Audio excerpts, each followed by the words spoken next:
On this Groundhog Day, what does our countdown closer predict for the markets? Let's bring in CapWealth CIO Tim Pagliara. Okay, Tim, from what you've seen so far, what are we in for in February? I think that last week there was a big pivot in technology. We want to know how much is the AI spend going to affect free cash flow?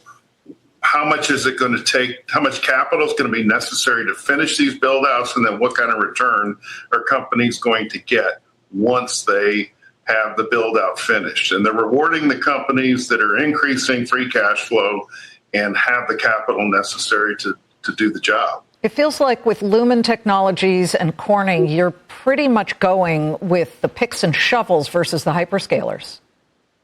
Yeah. Year to date, Lumen's up 15%, Corning's up 21%. Crazy. I think it's 25 now. Corning's up 25% year to date. Today. Yeah. You can see the opposite with companies like Oracle. What I would look for in advance of earnings tomorrow from Lumen, they'll talk about the increases in free cash flow with the AT&T sale. They will also give guidance about the tremendous opportunity they have going forward that begins really now and focuses all the way through 2029. And they were here. Lumen's CEO was here with Alex Karp of Palantir right on this set. They announced a deal. So there are all kinds of partnerships that could be quite valuable there. But if you look at, say, the Microsofts of the world, they are down year to date. And I don't know, is there anything about some of the bigger tech companies that where you feel the valuation is being reduced and it's not so obvious that we'll see rainbows and unicorns?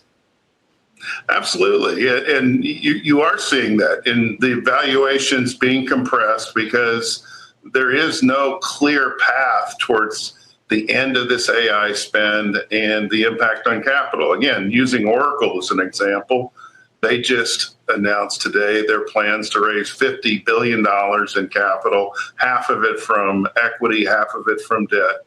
So the expense of all this is really coming home now. I do have to ask you, because we were just talking with Randy Quarles and Dennis Lockhart, former Fed heads, and we were talking about Kevin Warsh.